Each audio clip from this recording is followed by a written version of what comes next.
Toi qui nous écoutes, tu connais peut-être pas la ville de Montpellier. Eh bien sache qu'au nord de Montpellier, il y a une grande montagne. Cette montagne, on l'appelle le Pic Saint-Loup. Regarde-la, on va plonger derrière. Vois ce paysage de garrigues et de champs. Vois cette forêt.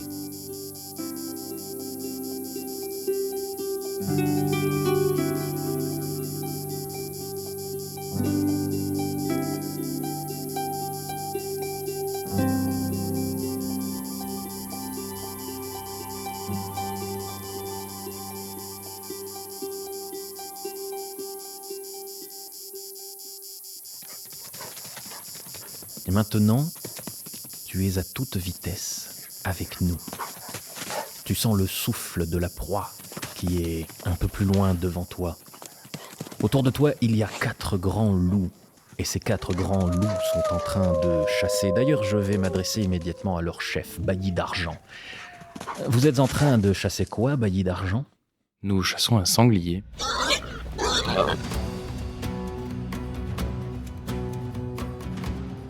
Une proie de choix. Et comment Bailly d'Argent organise ses troupes, les 3 autres loups ? Où sont-ils situés par rapport à ce sanglier ? Qui le harcèle ? Qui le poursuit ? Qui va l'intercepter ? Moi, rouge éclat, je le poursuis et je lui croque les flancs dès que je peux. Le sang, ça m'énerve et moi, ça m'excite.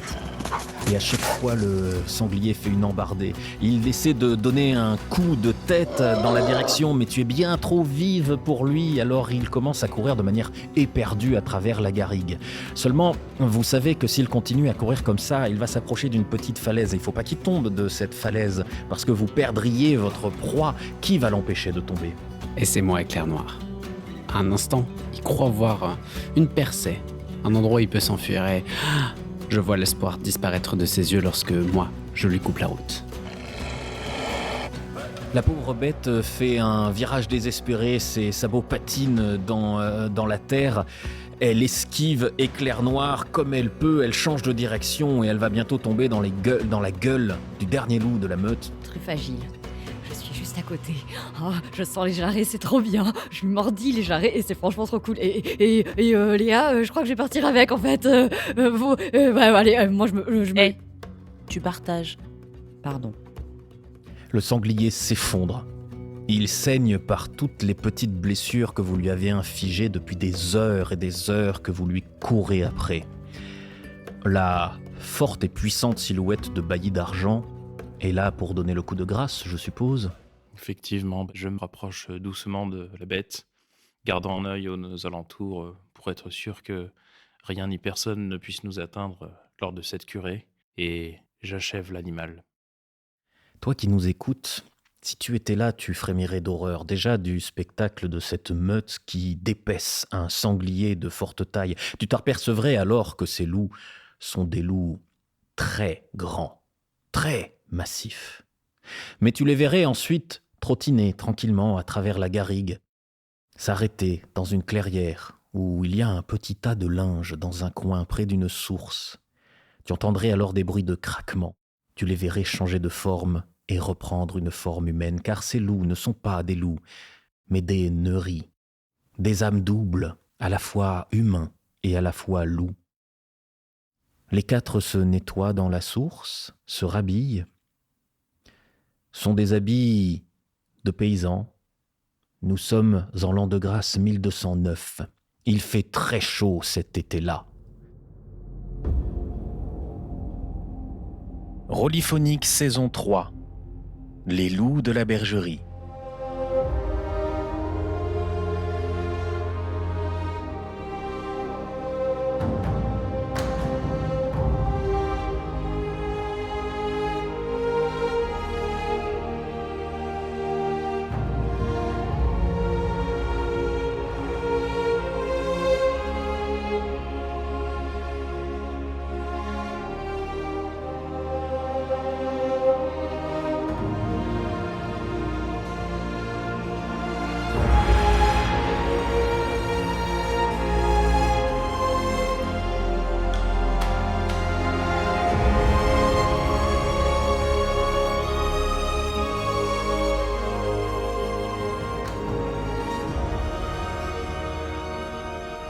Premier conte.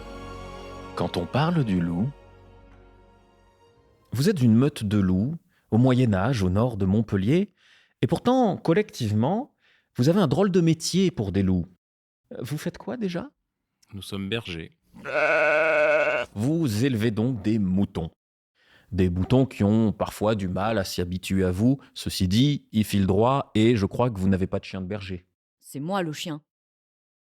Lorsque vous êtes dans la cour intérieure du petit mas, que vous occupez de votre bergerie alors que les moutons bêlent allègrement, vous commencez à revaquer à vos occupations et vous entendez, certaines ou certains d'entre vous même sentent, parce que même sous forme humaine, vos sens sont bien plus aiguisés que ceux d'un humain normal, un équipage, 3 chevaux qui s'approchent de votre mas, que vous ne voyez pas encore puisqu'il y a quelques collines autour. Vous savez qu'ils vont passer bientôt l'encolure de la petite colline du Puech qui est pas très loin de chez vous.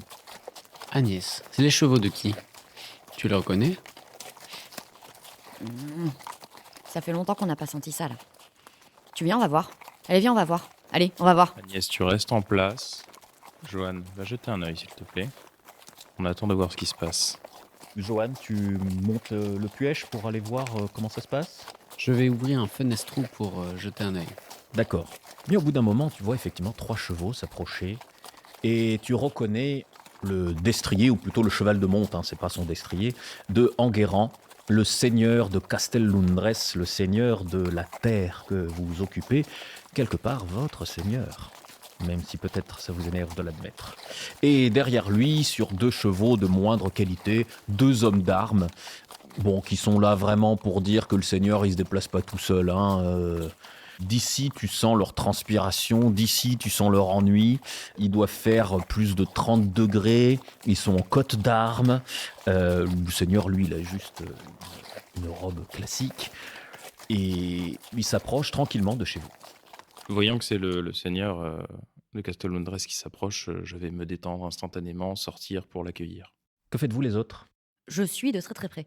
Tu es juste derrière Armand ? Juste derrière mon chef. Je me tiens légèrement à l'écart. Je reste au fenestrou, je regarde, j'écoute. Quant à moi, je vais continuer à vaquer à mes occupations. Si Armand a vraiment besoin de moi, il m'appellera. Enguerrand arrive dans la cour, il décèle, il va te donner l'accolade, Armand. Armand, tu m'invites à boire ? Enguerrand, avec plaisir. Rentre. Armand, j'ai à te parler de quelque chose et j'aimerais qu'il n'y ait pas trop d'oreilles qui traînent, même si je sais qu'ici les oreilles traînent de très loin.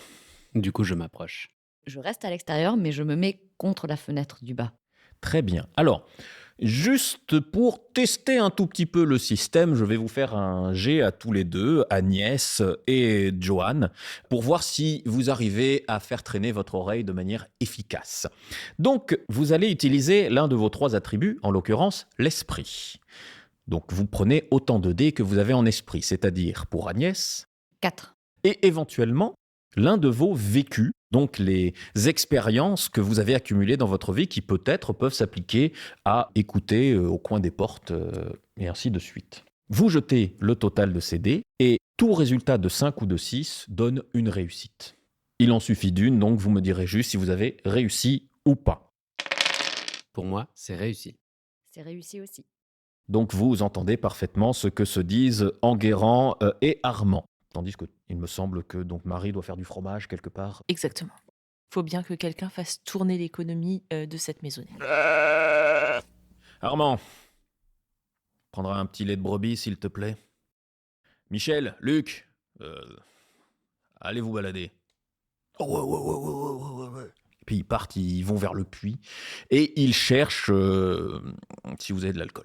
Donc ils commencent à fureter dans la ferme en fait, mais pas méchamment, pas en fouillant, ils cherchent un tonneau de vin quelque part. La réponse est oui, bien sûr, et je vais m'en occuper. Très bien. Du coup, à un moment, vous entendez Michel et Luc qui dit « Voilà Marie, et si tu ne m'étais pas c'est de ton nom. Ça fait longtemps que t'as pas vu au marché, comment tu fais, qu'est-ce que tu fais ?» Et vous entendez donc ce babillage au fond. Tu n'as pas besoin de faire les réponses, ils font les questions, les réponses, les intermèdes. Donc tu sais la moitié de la vie du village de Castel-Lundres en à peu près 15 minutes. J'y reviendrai. Bon, Armand, j'ai un service à te demander. Je t'écoute. Est-ce que tu as entendu parler de la croisade ? Les poils de mon dos se hérissent. Évidemment. Eh bien, j'ai une mauvaise nouvelle. Contre toute attente, les croisés ont pris Béziers.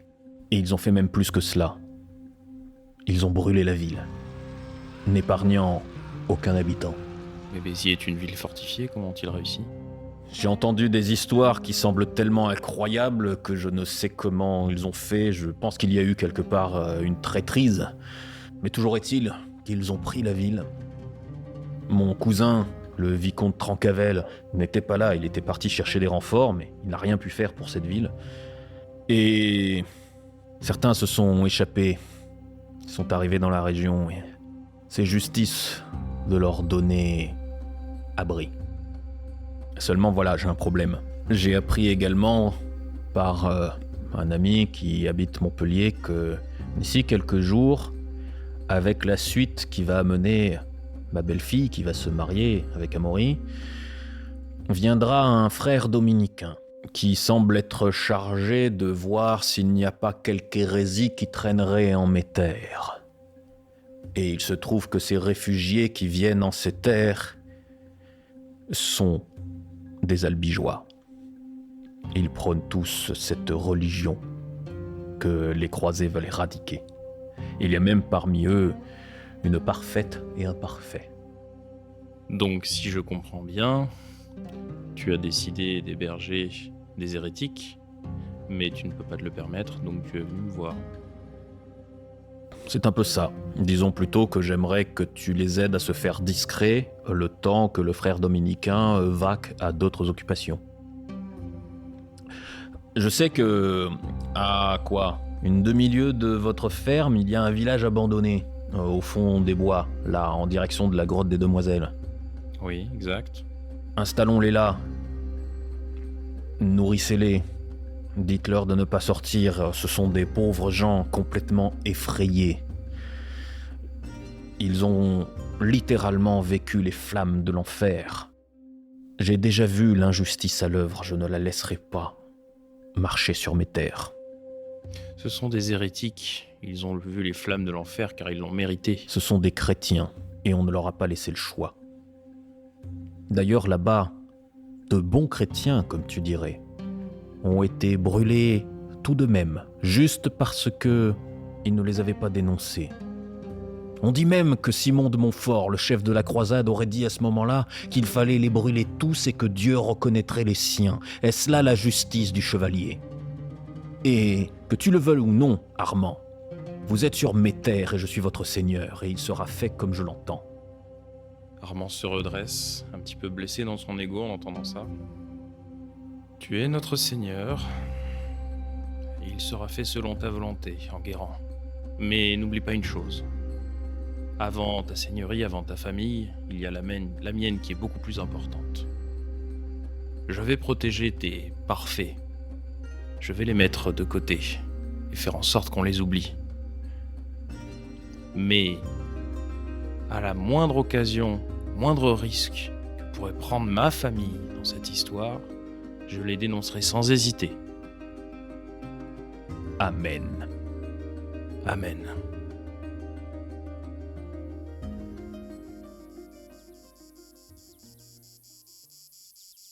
On va se transporter du côté de la fromagerie du Mas, où Marie est en train d'abreuver Michel et Luc, les deux vieux gardes d'Enguerrand.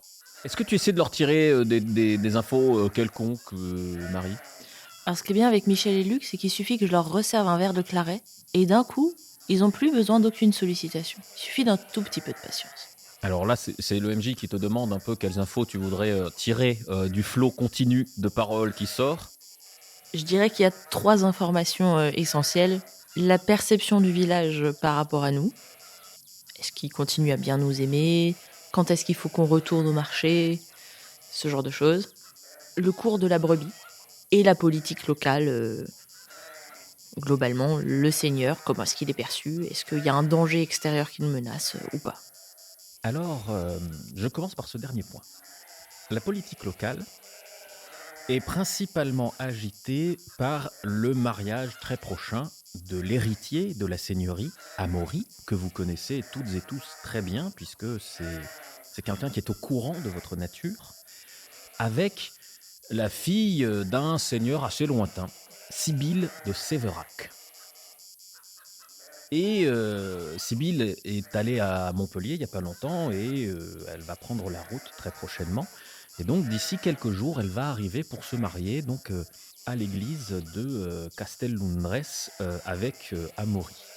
En ce qui concerne Enguerrand, le seigneur, tu vois que Luc et Michel sont inquiets. T'as vraiment, en ce moment, tu sais, c'est depuis qu'il est rentré de cette croisade, là, nous, on y était, hein, et je comprends, je ne cache pas, il est dégoûté de la vie. Tu sais, il part en croisade pour gagner le paradis, reconquérir la Terre Sainte. Et qu'est-ce qui s'est passé? Il paraît que, alors j'ai pas bien compris, hein, il y a les Vénitiens qui ont dit finalement, faut aller attaquer Constantinople. Bon, nous, on se disait c'est en Terre Sainte, mais manifestement, c'est pas du tout en Terre Sainte, hein. Bon, alors nous, le paysage, c'est pareil, hein, c'est loin, on n'a rien compris. Mais en fait, dis-toi bien qu'en vrai, c'est en Grèce. Et la Grèce, je l'ai appris aussi, c'est pas la Terre Sainte. Alors, on a destitué un empereur, il y avait un empereur, alors voilà, première nouvelle, il y avait un empereur à Constantinople, bon, mais maintenant, il n'y en a plus. Et le truc, c'est que donc, on y allait, on a attaqué, c'est des chrétiens, les gars. Oh, tu te rends... Bon, pas des chrétiens comme nous, mais des chrétiens quand même. Alors bon, dégoûté le Anguera, et alors, ce qui se passe, c'est que là, avec la Sibylle, là, qui vient de Montpellier, il y a un médecin de Montpellier qui vient. Eh bien, il viendrait parce que là... le Anguera, il semble décliner. On ne sait pas trop, tu vois, comme une espèce de chose qui ronge son âme. Il perd goût à la vie, quoi. Et on commence à s'inquiéter. Il mange pas, il est tout pâle, il n'est pas bien, toujours à penser à son salut qu'il aurait perdu à Constantinople. Comment ça se dit, oh, Luc? Constantinople. Tu vois, ce genre de truc, quoi. Ah, ça nous inquiète, ça nous inquiète. Alors, on est inquiet, nous on est inquiets. Ah oui, et quoi d'autre? Ah oui, oh si, tu sais pas quoi? Oh, tu vois la Raymonde, la vieille qui est sur la place en permanence à Castel-Lundres, elle a raconté que son petit-neveu qui menait les brevis, tu sais, côté nord du pic, là, pas très loin de Montferrand, tu vois le château Montferrand, là, pas loin de Valfonès. Bon, elle a raconté que là-bas, son neveu, un jour, il rentrait tard, tu vois, trop tard de la bergerie, bon, le soleil, il se couchait. Alors, il a fallu qu'il rentre tard, on est en plein été, quand même, je sais pas ce qui se démerde à faire dans la garrigue. Tu sais, il est comme ta gamine, là. Il court dans tous les sens, il furette, il voit une abeille, il lui court après. Et après, il s'étonne qu'il est en retard. Bon, bref, je parle. Qu'il aurait vu des fantômes, dit. Il a dit qu'il s'était fait courser, lui et ses brebis, par des fantômes qu'il aurait chassés. Comme s'il y avait une espèce de meute, là, tu vois, une chasse à courre, mais de fantômes. Moi, je dis que le Claret, il en a bu, lui aussi, hein. Il ressemblait à quoi ces fantômes? Mais que je sais, demande de lui, va voir Raymond, te parlera, je ne sais rien, moi. Bon, je vois le seigneur qui repart, là. On tient droit ou pas? Oui, mais marchez vite jusqu'aux chevaux, ce sera plus... Bonne idée. Alors ils tiennent droit, mais s'ils s'appuient l'un sur l'autre, en fait. Et quand ils remontent sur leurs chevaux, vous voyez Enguerrand qui les voit et qui fait « Allez, on y va ». Et ils s'en vont. Que faites-vous, tous les quatre, là? Vous voyez Armand sortir de la maison centrale du Mas, l'air grave, et commencer à observer autour de lui. Et généralement, quand il est comme ça et qu'il regarde autour de lui et qu'il ne dit rien, vous savez ce que ça veut dire. Ça veut dire « Rapprochez-vous, j'ai à vous parler ». Je ravale ma réprimande pour Agnès et Joanne, et je me rapproche. Moi, tout à coup, je suis méchamment calmée, en fait. J'aime pas du tout déjà que Carman accepte devant quelqu'un d'autre d'obéir à des ordres. C'est lui qui donne les ordres. Qu'est-ce qui se passe? Et moi, je suis titillé. On me dit que des gens ont peur et qu'ils ont vu l'enfer. Et qu'ils vont bientôt venir chez nous. D'ailleurs, je profite de cet instant où vous êtes tous les quatre réunis. Alors, vous êtes dans la pièce centrale de la maison ou dans la cour? Dans la cour, plutôt. Dans la cour, au soleil, c'est encore mieux, on vous voit mieux. Pour faire un petit tour d'horizon de ces quatre personnes et qu'on dise un peu à nos auditrices et auditeurs à quoi ces personnes ressemblent. Armand est un homme qui semble avoir la quarantaine d'années. Il a le visage qui a vécu. Il est assez grand, assez fort. Il a une barbe assez proéminente, argentée, qui n'est pas sans rappeler la couleur du poil de son loup. C'est un homme à l'air patibulaire, mais presque. En tout cas, il apparaît généralement comme quelqu'un de sympathique jusqu'à ce que son sourire disparaisse. C'est une personne charismatique et auquel on a envie d'approcher, mais on n'a clairement pas envie de se fâcher contre lui. J'en profite pour dire à Armand et également au bailli d'argent que vu que tu sens qu'il y a un danger qui commence à planer sur ta meute, je pense que tu peux monter ton niveau de prégnance d'un cran. Donc je passe de attentif à vigilant.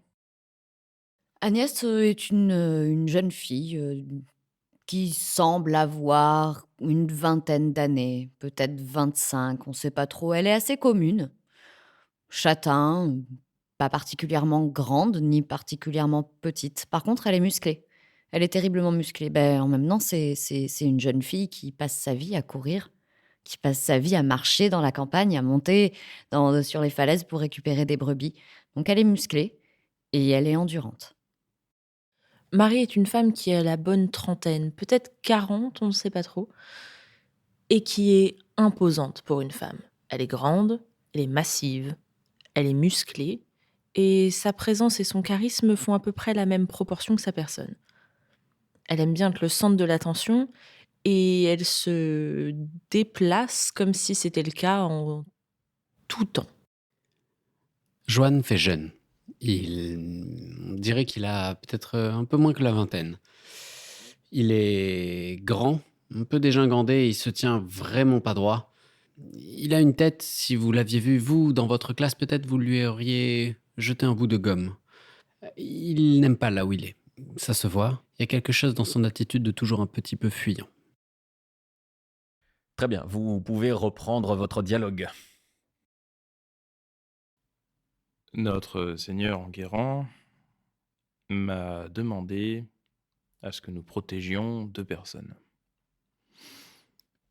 Je ne peux pas vous en dire beaucoup, je vous dis juste que cela peut nous mettre en danger, que nous allons trouver un endroit pour que ces personnes se fassent discrètes et nous allons faire en sorte que personne n'en entende parler. Est-ce que je me suis bien fait comprendre? Oui. On ne se fera pas attraper, tu peux compter sur nous, Armand. Ça a vraiment pas l'air de te plaire. Non, ça ne me plaît pas. Euh, euh, Juste, je peux savoir pourquoi t'as accepté? Disons simplement que j'ai accepté pour la grâce de Dieu. On va faire une toute petite ellipse dans laquelle vous allez me dire quels préparatifs vous faites pour accueillir ce groupe. Alors, Armand, tu as fait une petite erreur. Il y a 2 parfaits dans le groupe, mais Enguerrand t'a clairement dit qu'ils étaient plus que ça. Ils sont une dizaine au total.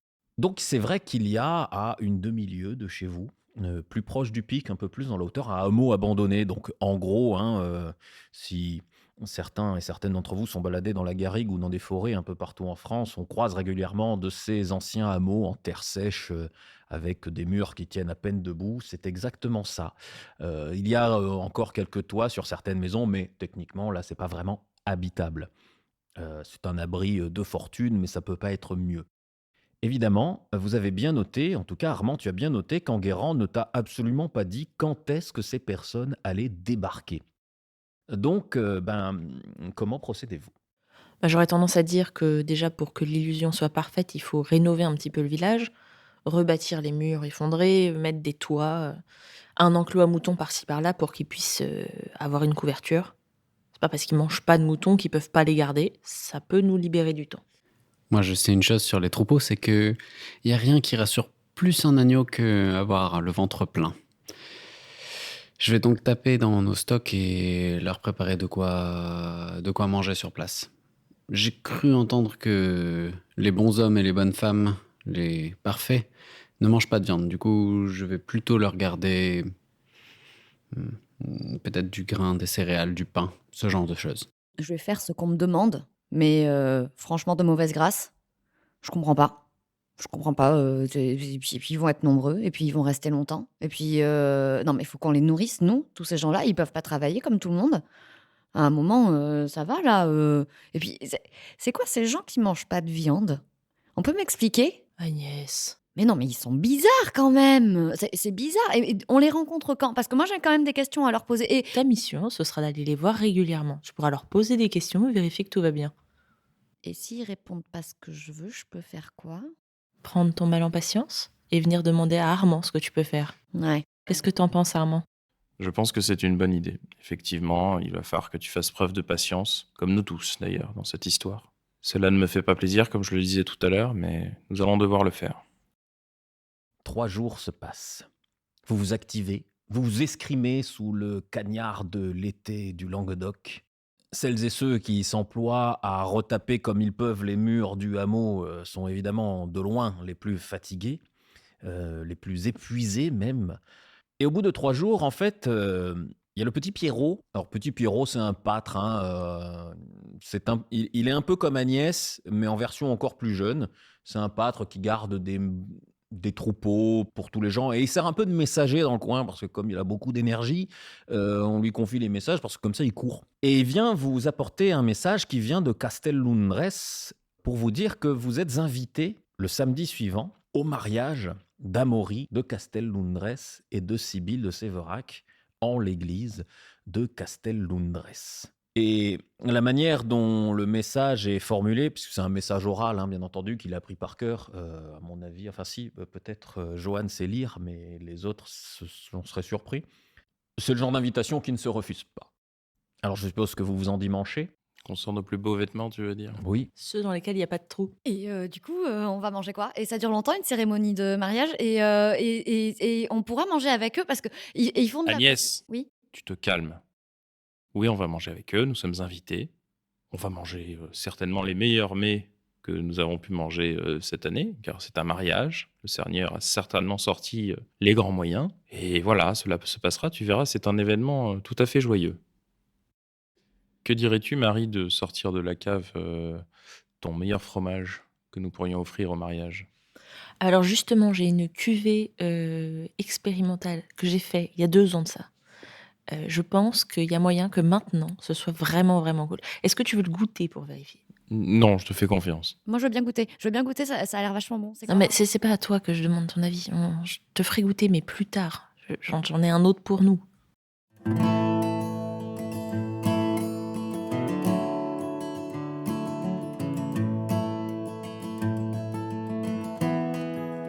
Et donc le jour dit, vous partez avec vos plus beaux habits, vos plus beaux sabots, vos bâtons de marche, un âne pour transporter les fromages expérimentaux et moins expérimentaux.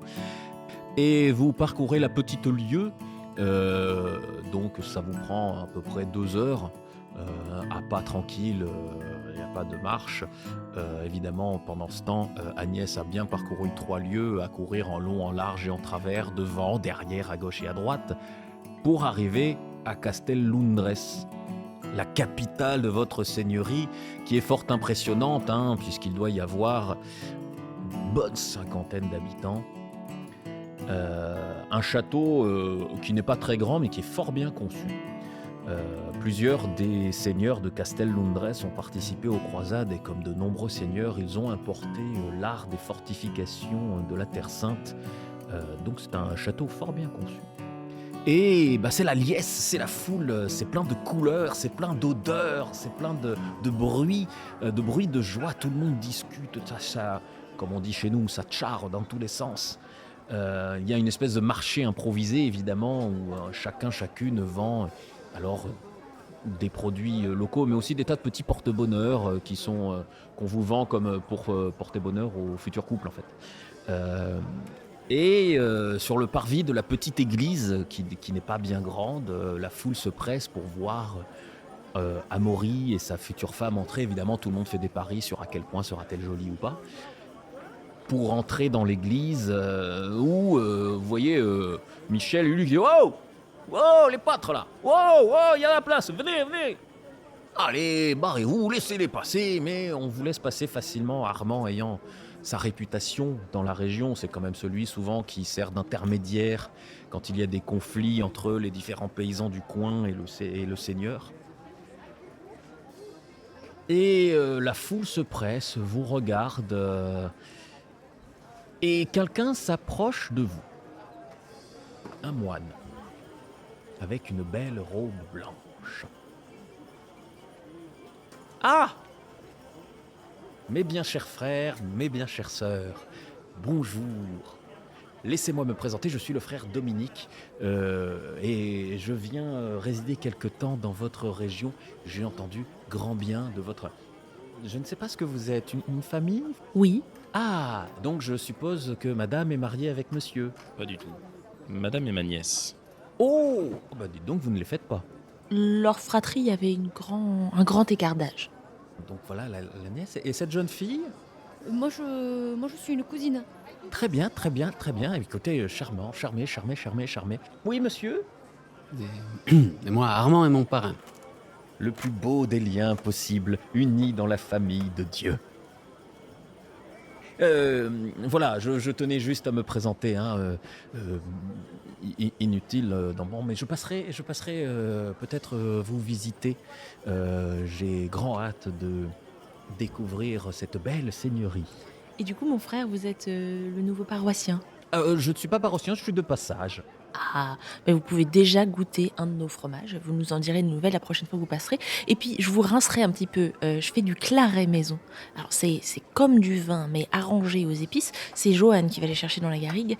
Et si vous ne me coupez pas, je vais continuer comme ça pendant des heures. C'est moi qui la coupe, en la tirant par la manche. Marie, viens, regarde, il y a des gens. T'as vu que... Marie, viens, on peut aller visiter, s'il te plaît, parce que tu viens avec moi, après tu... Mon frère, je m'excuse, hein. Qu'est-ce qui se passe? Tu te rends pas compte que t'arrêtes pas de parler depuis tout à l'heure? Mais si, je meuble. Et oui, mais peut-être il faudrait...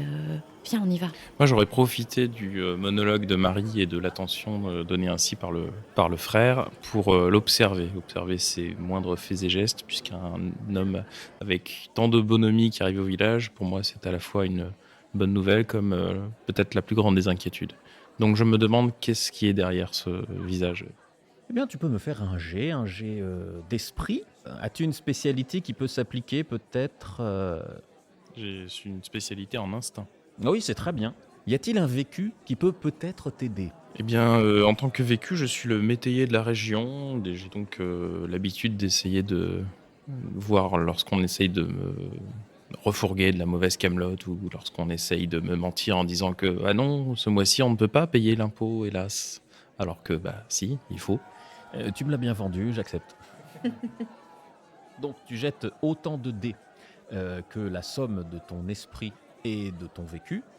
Et comme tu as une spécialité qui s'applique, tu auras une réussite non pas sur 5 ou 6, mais sur 4, 5 ou 6. Et c'est réussi. Cet homme a l'air, quelque part, ce qui te désarme, c'est que ça a l'air d'être un vrai prêtre, un vrai frère, sympathique, sincère, qui aime son prochain, qui suit les enseignements de Dieu, et qui n'est d'ailleurs pas entièrement sans te rappeler Agnès, parce qu'il a l'air vraiment curieux des gens. Il va voir tout le monde, il leur parle, il se présente. Très bien. Et juste avant la cérémonie, eh bien, on va écouter Agnès. Agnès qui va nous raconter une légende de berger. À l'époque où les légendes se créaient, le berger Tonnerre était un simple berger, tellement commun que nous en avons oublié son nom. Une seule particularité le différenciait des autres hommes. Il avait les yeux vairons, et cela effrayait les autres gens. Mais ça tombait plutôt bien car le berger dont on a oublié le nom préférait la compagnie des bêtes à celle des humains, et il les traitait avec le plus grand soin. Un jour d'hiver, une de ses brebis se perdit. La nuit tombait et un orage se préparait. Mais le berger partit tout de même à sa recherche. Hors de question de laisser une brebis seule dans la montagne sous la pluie toute une nuit.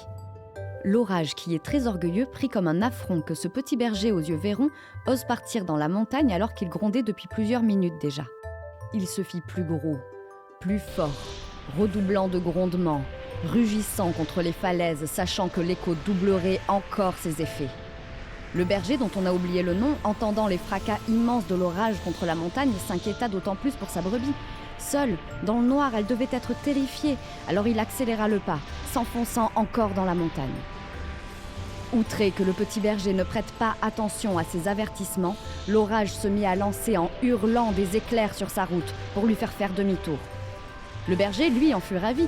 La lumière des éclairs lui permettrait de voir plus loin. Il allait vite la retrouver, sa brebis. D'ailleurs, il voyait une tache blanche à quelques mètres et croyait entendre des bêlements. Il accéléra le pas. Oui, c'était bien elle qui s'abritait contre un rocher. Il s'élança vers elle.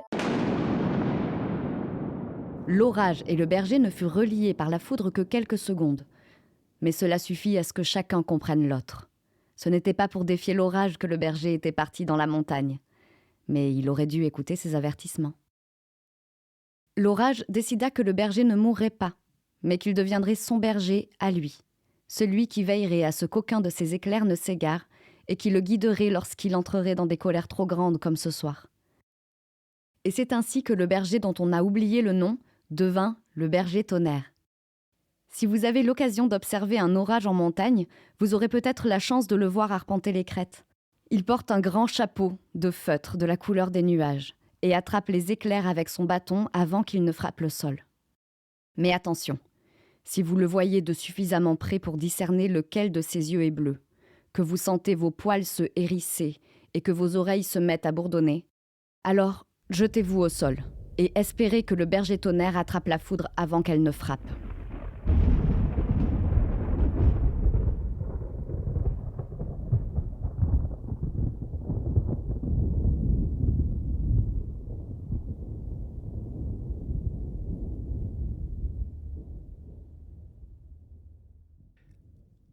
Merci Agnès. Et le temps de cette fable, tous les personnages se sont rendus à l'intérieur de l'église, alors je vous raconte pas comment il fait chaud. On est dans une église bien fermée, bourrée de gens, un peu trop peut-être, il y a tous les notables de la région et certains qui sont venus de Montpellier.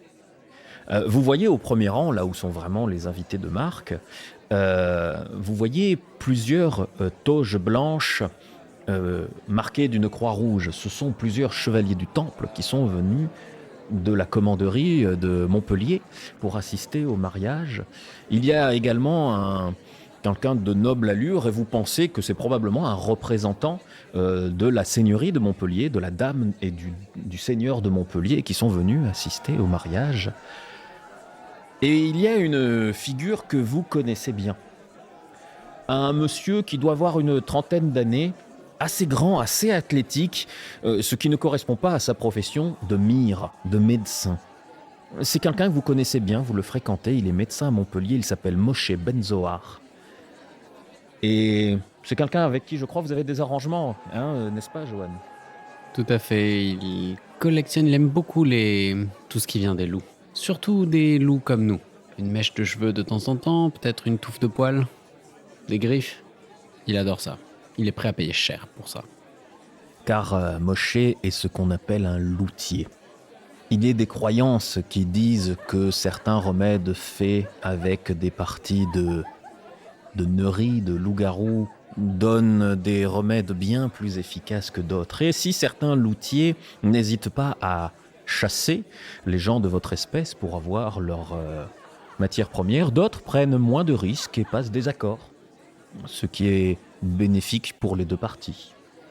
Et Moshe, vous voyant arriver, lève de grands bras en disant « Mes amis, mais vous êtes là, mais je désespérais que vous soyez là, enfin !» Il vous fait des accolades à tous au milieu, il bouscule les gens. Il n'a jamais gêné Moshe par des considérations aussi bêtes que le fait qu'on soit dans une église, mais vous l'avez déjà vu faire dans une synagogue, tout pareil. Il me semble qu'Agnès l'aime beaucoup parce qu'il est un peu comme elle. J'adore Moshe, il est vraiment... Et moi, et on s'entend tellement bien. Et je pourrais aller chez lui un moment. Et je pourrais aller vivre un peu à Montpellier pour voir, parce que ça paraît chouette quand même, la ville. C'est grand, hein. Et il fait ce qu'il fait à chaque fois qu'il te voit, Agnès, il te prend, il te pince les joues, il dit « Mais tu es maigre, tu manges pas assez, il faut manger », il te donne des petites claques qui se veulent amicales, qui sur la plupart des gens sont des baffes. Et autour de vous, il y a une aura de gens désapprobateurs.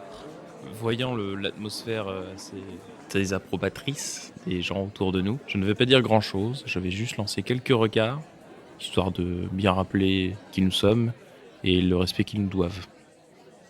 Regard qui avait une énorme efficacité jusqu'à ce que Moshe t'attrape par les épaules en disant « Armand, alors comme ça, mais faut se dérider, c'est un mariage, c'est la fête, mon ami !» Et là, il te donne des tout petits coups de poing dans le ventre en disant « Oh, ça c'est moi Armand, ça! Oh, ça c'est moi Armand, alors !» Ça va la santé, toujours ces problèmes de foie? Ce sacré Moshe, pendant que je suis en train de faussement rire à ces mots, je lui attrape la main et je commence à gentiment la tordre pour lui faire comprendre que s'il continue à me donner des coups, il va perdre un os ou deux. Alors ça le calme. D'autant qu'une autre présence entre, vous entendez un bruit claudiquant. Et toute la salle se tait au premier « Ach » prononcé par le prêtre de la paroisse, Père Jürgen. Le père Jürgen est arrivé dans les bagages d'Enguerrand quand il est rentré de croisade. De ce que vous en savez, c'est un ancien chevalier teutonique qui, comme Enguerrand, a été dégoûté par ce qui s'est passé à Constantinople et qui, de prêtre chevalier, est juste devenu prêtre. Alors, nous sommes ici pour marier la vie de notre Seigneur. Si je vous dérange au fond, vous me le dites. Bien. La cérémonie commence. Un chœur de jeunes bergers, de gens du coin, dont le petit Pierrot, entame les chants de messe. Et Amaury, le fils du Seigneur, entre, qui a tout du vrai beau jeune homme. Hein. Alors, évidemment, n'imaginez pas un prince de conte de fées. Il a été éduqué à la dure, comme beaucoup de jeunes chevaliers de l'époque, c'est-à-dire qu'il est petit, il est rablé. Il a déjà les jambes arquées d'avoir monté à cheval depuis qu'il a ses 6 ans, presque tous les jours. Il a les épaules larges et le dos bien puissant d'avoir manié l'épée et la lance depuis ses 7 ans. Et il remonte l'allée, et on attend ensuite la fameuse Sibylle. Et là, il se passe un incident. Les gens qui avaient parié sur le fait qu'elle soit très jolie ont gagné. Elle est plus âgée que beaucoup ne l'imaginaient. Elle doit avoir dans les 17 ans. Mais lorsqu'elle passe au 4e rang, là où vous êtes, elle tourne le regard vers vous, et tout d'un coup, ses yeux s'agrandissent, et elle s'évanouit. Et vous entendez des tas de murmures dans l'église. Et parfois, vous entendez des mots que vous n'aimez pas entendre, comme « loup ». Je vais tout de suite envoyer un regard vers Moshe pour, sans mot lui dire, lui intimer l'ordre de faire quelque chose. Immédiatement, il se lève, disant « Oh là là, la pauvre, laissez-moi passer, je suis médecin, c'est la chaleur qui lui a fait... » Il commence à dire, et là, les gens disent « Ah bah oui, la chaleur... » Donc Moshe se lève en hurlant qu'il fallait laisser passer, laisser-lui de l'air, entre l'émotion, le fait d'être loin de chez elle, la chaleur étouffante au milieu de l'église, et évidemment, les gens se disent « Ah bah oui, c'est vrai, la pauvre », et puis tout le monde trouve ça mignon, au final, la pauvrette, en plus, c'est le jour de son mariage, oh là là, c'est bien, ouh, pêcheur, et on l'évacue, et Moshe glisse doucement à un moment. Mais comme il vous connaît, en fait, il le susurre sans vous parler à vous, parce qu'il sait que votre oreille est suffisamment fine pour que vous l'entendiez même à l'autre bout de la pièce. Peut-être ne faudrait-il pas que vous assistiez à cette cérémonie. Attendez-moi dehors. Je me mets à m'éventer et moi-même, je me sens comme faible, vous voyez, un peu plus courbé que d'habitude et je m'appuie sur Marie à côté de moi et je lui demande de me sortir de là. Sors-moi de là, Marie. Ouh, moi aussi, j'ai chaud là, je me sens tout insuqué. Bah alors, Johan, on fait ça sucré. Allez, viens, on va prendre l'air, ça va te faire du bien. Agnès, tu m'aides? Je les accompagne en disant attends, peut-être qu'il me reste un peu des pâtisseries. Tu sais, le sucre, peut-être ça va être bien. Donc vous sortez tous les trois, il n'y a aucun souci. Que fais-tu, Armand, pendant ce temps? Je vais chercher Enguerrand. Bah, Enguerrand, il est près de l'hôtel, franchement, il comprend pas tellement. Puis Amaury, il est juste à côté, il est très inquiet. Je vais m'approcher d'Enguerrand et, pareil, d'un regard, lui faire comprendre que ce serait intéressant qu'on se mette dans un confessionnal ou je ne sais quoi, un endroit un petit peu discret pour parler. Bah, il y a le frère Jürgen qui était juste à côté, qui dit mais allez directement dans la sacristie, voyons. N'allez pas vous enfermer dans les confessionnals, ça chasserait. Merci, mon père. Vous allez dans la sacristie, donc c'est une petite pièce qui sert un peu de maison hein, au prêtre. Enguerrand se sert un verre de vin d'une cruche qui est là. Je vais en prendre un petit peu aussi. Oui, qu'y a-t-il? Elle vient d'où, la petite? Sévérac. Oui, d'accord, elle vient d'où? Et je comprends pas ta question. Tu as vu son attitude. Ah, elle a eu un coup d'émotion, elle s'est évanouie. Elle nous a regardés. Je dirais même plus précisément, elle nous a vus. Son père m'a dit dans les lettres qu'on a échangées qu'elle a toujours été un peu sensible, mais qu'est-ce que tu voudrais qu'elle ait vu? Je pense qu'il serait plus sage que nous n'assistions pas à la cérémonie. Je suis désolé, Enguerrand, ton invitation était des plus agréables et nous aurions bien aimé pouvoir assister au mariage de ton fils. Non, ça peut pas se faire. Si ce que tu dis est vrai, que cette personne vous a vu, comme tu dis, ce serait d'autant plus suspect que vous disparaissiez soudainement. Ça vous pointerait du doigt auprès de ce joli prêtre en robe blanche, là, frère Dominique. C'est lui que le pape a nommé pour mener l'inquisition dans la région et débusquer l'hérésie. Peut-être mettez-vous plus au fond de l'église, peut-être changez-vous de place, je ne sais pas, mais à mon avis, si vous disparaissiez soudain, ce serait pire. Nous allons sortir de l'église et il serait bien que tu fasses rentrer Sibylle, la mener jusqu'à l'hôtel, et là, nous rentrerons à nouveau. Si elle doit à nouveau avoir une réaction en nous voyant, ce ne sera pas une bonne chose non plus.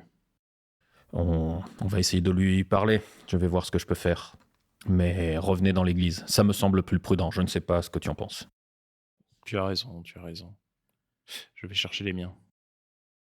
Pendant ce temps dehors, À peine sortie, je pars immédiatement à la poursuite de Sibylle. Voir où est-ce qu'elle est, essayer d'écouter ce qui se passe. Sans la chasser, juste je la suis.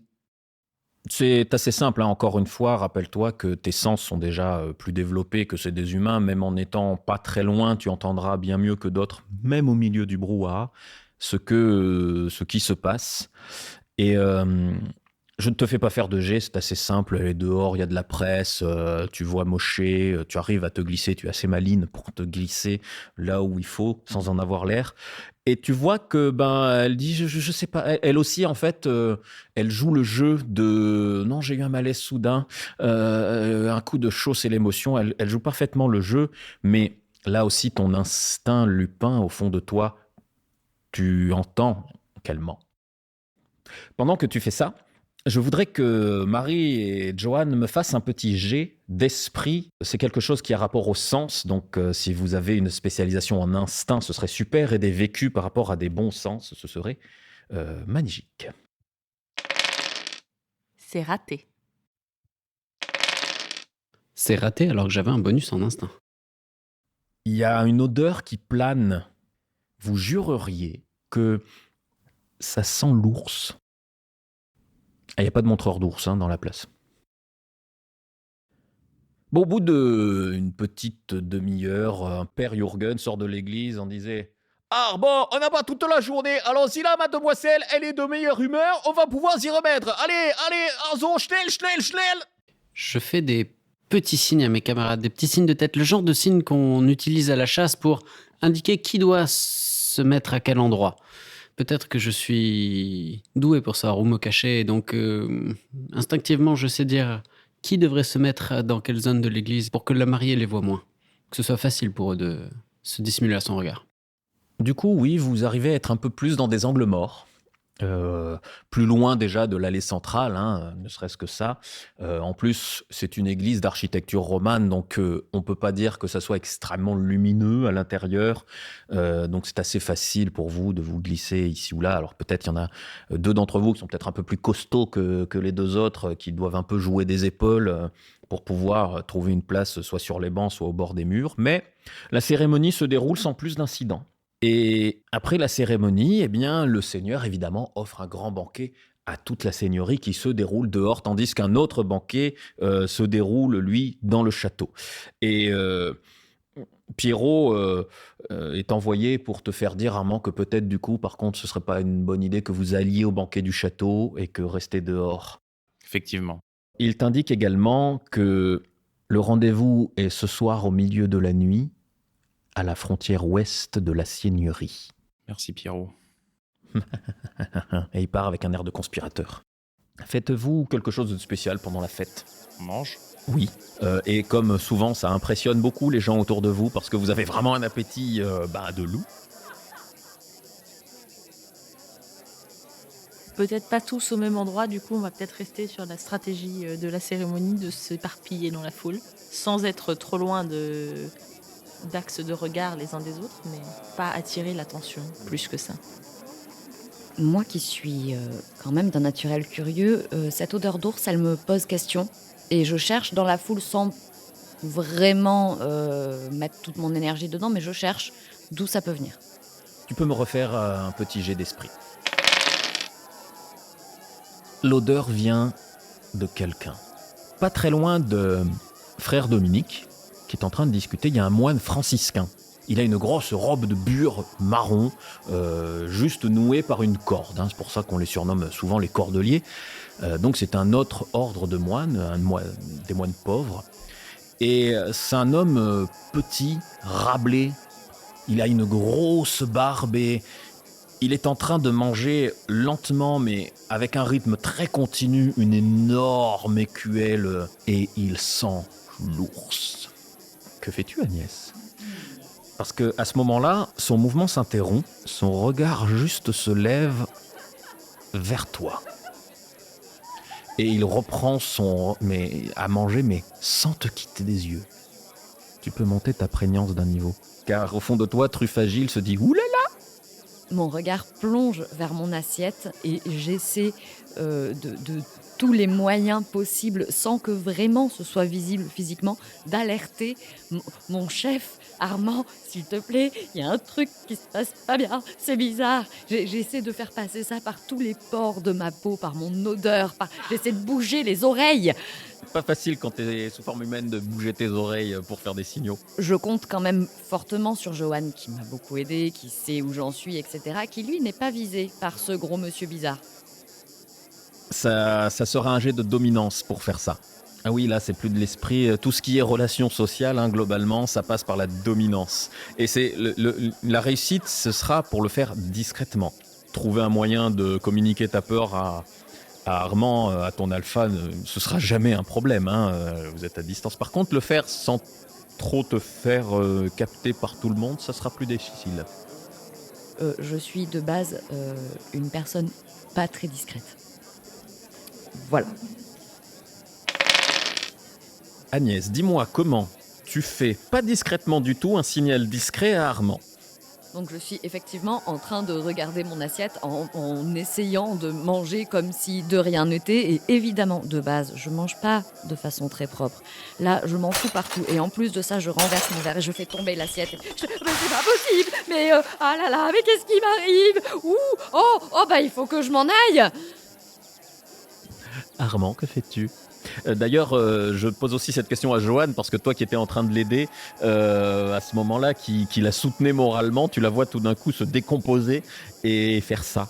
Je suis partagé entre le fait que, d'un côté, elle attire toute l'attention sur elle, c'est parfait pour moi. Mais en même temps, il faut que je l'aide. Et pour ça, le mieux, c'est que, pour une fois, j'attire l'attention sur moi. Je vais donc me rapprocher des deux moines et les saluer en latin.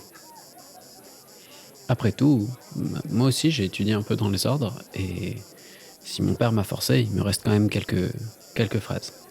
Très bien. Armand ?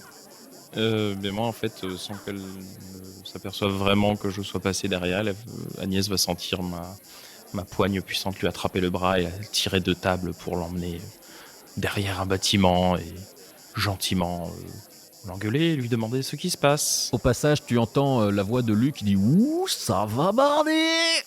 Qu'est-ce qui t'arrive encore? Mais tu te rends... Mais il y a un... Il est... T'as vu le gros, là, le gros, les poils, les gros, le... Agnès, un mot à la fois, s'il te plaît. Il y a un homme qui, a priori, est prêtre et qui... L'ours, t'as senti que ça sentait l'ours? Oui. Eh ben, c'est lui, il m'a vu, et il a vu que je l'avais vu, et on regardait, et du coup, on se voyait, et je savais plus comment... Calme-toi. Alors, lui, dominicain, il ne sentait pas l'ours. Non, pas lui, celui d'à côté. Mais il y a Johan, il est avec eux, je l'ai vu quand tu m'as pris, Saloué, frater! Mais je ne savais pas que vous aviez eu une éducation religieuse. Comment se fait-il qu'en ces confins, nous trouvions quelqu'un qui parle latin? Avez-vous été ordonné, mais pourquoi ne l'avez-vous plus? Dominus vobiscum. Mon père était un homme très pieux Mais je ne me suis pas senti assez digne pour diriger mes frères. Mais que c'est noble de votre part. Combien aurait fait le choix de la facilité? Vous avez bien raison. L'appel de Dieu doit être une vocation et non pas une contrainte. Je vous félicite. Je suis honoré que vous ayez choisi ceci et vous en avez quand même trouvé un enrichissement de votre âme, car qui sait le latin est forcément un petit pas au-dessus dans la démarche vers Dieu, n'est-il pas? En effet, voyez-vous, je finis quand même un peu berger. C'est la plus noble profession lorsque l'on n'est pas berger des âmes, n'est-ce pas? Et juste là, t'as le franciscain, là, le petit type rablé, il parle mais dans une langue incompréhensible. Et l'autre lui répond, tu sens clairement que c'est un... Tu comprends pas les mots, mais tu sais que ça veut dire non, c'est bon, tais-toi, je gère. L'autre n'a absolument pas bronché. Il a juste suivi du regard. Tu as vu Agnès se faire tirer par Armand. Il a juste suivi du regard en continuant à manger régulièrement. Et il disait des mots. L'esclandre se calme très très vite. À mon avis, c'est pas la première fois qu'en public, tu dois rabrouer Agnès pour avoir fait du bruit ou quelque chose comme ça. Effectivement. Je vais demander à Marie de monter le niveau de prégnance de son loup, parce que ça fait un moment que personne t'a regardé, ça commence à le gonfler. J'hésite à déclamer un conte ou un poème juste pour me rattirer le centre de l'attention, mais j'ai l'impression que ce serait pas le bon moment. Non, mais en tout cas, ton loup s'énerve un peu. Tu sens au fond de toi, il dit mais pourquoi il regarde Agnès, pourquoi il regarde Armand, pourquoi il regarde tout le monde sauf moi? Alors, du coup, je passe en prégnance agitée. Ah oui, quand même, oui. C'est-à-dire que déjà, il y a des petits reflets jaunes dans tes pupilles. Ton regard commence à sérieusement avoir un côté lupin. Du coup, je vais probablement aller faire une pause pipi quelque part dans un champ un petit peu plus loin. Je comprends. C'est sage. Je fais une petite parenthèse. Pendant cette partie, tu vas entendre de nombreux termes techniques correspondant au système de jeu de meute. On ne va pas les expliquer pendant cet épisode. Par contre, tu retrouveras sur notre chaîne des petites rubriques qui t'expliqueront point par point tous les éléments du système et de l'univers de meute. Et si tu veux être sûr de ne pas les rater, n'oublie pas de t'abonner sur YouTube, sur Spotify, sur Deezer, sur Apple Podcast, quelle que soit la plateforme où tu nous suis. Et n'oublie pas d'évaluer notre chaîne, les épisodes, de mettre des pouces bleus, de mettre 5 étoiles, de commenter, de partager. Tout ça, c'est ce qui nous aide à faire grandir la chaîne. Il ne va pas y avoir d'événement particulièrement spécial maintenant, sauf si vous le provoquez. Donc, faites-vous quelque chose de plus à cette fête avant de vous retirer et de vous préparer à votre rendez-vous nocturne. Je vais juste garder du coin de l'œil une attention particulière sur ce prêtre franciscain très très velu, et tout en réfléchissant à la façon dont je pourrais essayer de m'adresser à lui discrètement, peut-être pas aujourd'hui, peut-être un autre jour, mais il faut que je lui parle, c'est certain. Moi, de mon côté, je vais aller dans l'église Sichotes-Hôtel pour aller prier et peut-être un peu me calmer, parce que je sens au fond de moi quand même remuer un peu le loup. Il y a des nouvelles choses sur notre territoire et je n'aime pas ça, je préférerais que ça ne se voit pas. Très bien. J'accepte volontiers que rouge éclat et éclair noir baissent leur niveau de prégnance. Vous pouvez vous isoler tous les deux, prendre le temps de calmer le loup un minimum. On va faire une petite ellipse.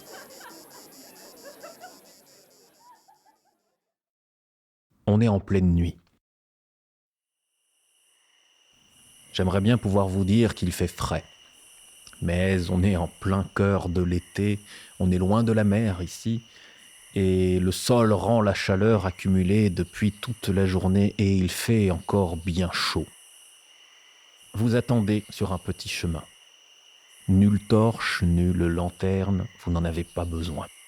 Vous entendez le bruit d'une carriole ou d'une charrette, les sabots d'un âne, et puis la lueur d'une lanterne, des pas qui s'approchent, des murmures pleins d'espoir et de peur de gens, vous entendez parler. Et lorsque vous apercevez cette charrette, tout d'un coup, vos narines sont emplies par une forte odeur d'ours. Et on va s'arrêter là pour cette fois. C'est la fin de ce premier épisode. C'était bien d'enregistrer.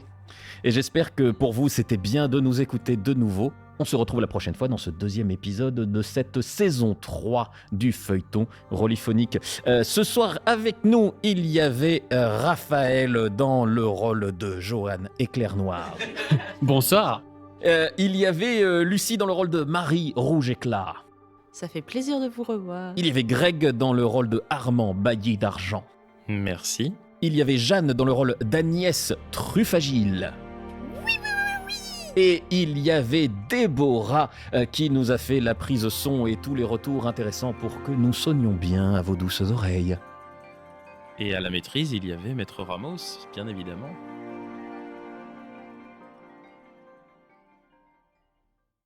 Et je laisse le mot de la fin à Julien Moreau, l'auteur de Meute, que j'ai eu le grand plaisir d'interviewer au mois de mai 2022. À chaque fin d'épisode, nous passerons un petit extrait de cette interview qui nous permettra de voir un petit peu l'envers du décor de la création de ce jeu. Si ça peut éclairer sur ce que j'ai voulu faire, en tout cas, c'est que je voulais faire à la base un jeu sur le vivre ensemble. Je sais que ça sonne toujours un peu prétentieux, un peu pourquoi tu voulais pas juste péter du gobelin? Si, oui, j'ai rien contre ça, je le fais très souvent aussi. Mais voilà, je voulais essayer de parler un petit peu de ça. J'aime bien les loups, je me suis dit, tiens, il y a peut-être un truc à faire. Et petit à petit, à terme d'un long processus où tu fais jouer, où les gens te donnent des idées d'ailleurs, où tu les tries, tu en récupères certaines, tu en élimines d'autres. C'est comme ça que Meute est né. Et à ma grande surprise, finalement, il a intéressé finalement pas mal de monde. Et il a eu un fonctionnement, une critique déjà, et un fonctionnement très correct. Donc, ouais, je vais même aller jusqu'à me risquer à dire que je suis assez fier de ça, de ce jeu, ouais, finalement, de ce qu'on a fait.